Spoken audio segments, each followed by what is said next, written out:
Come dicevo, il problema è giustissimo, bisogna combattere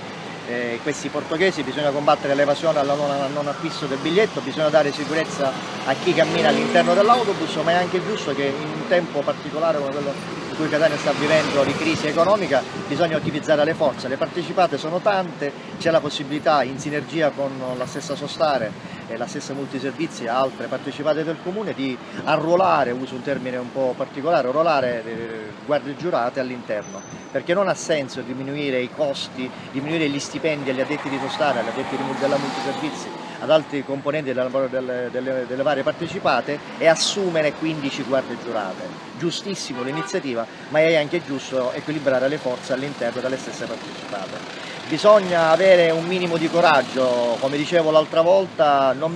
questa non è idea innovativa, è solo un copia e incolla di quello che avviene già in altre città che hanno gli stessi problemi di Catania. Le risorse sono poche, allora bisogna ottimizzare gli importi e le risorse umane che noi abbiamo già all'interno della pianta organica.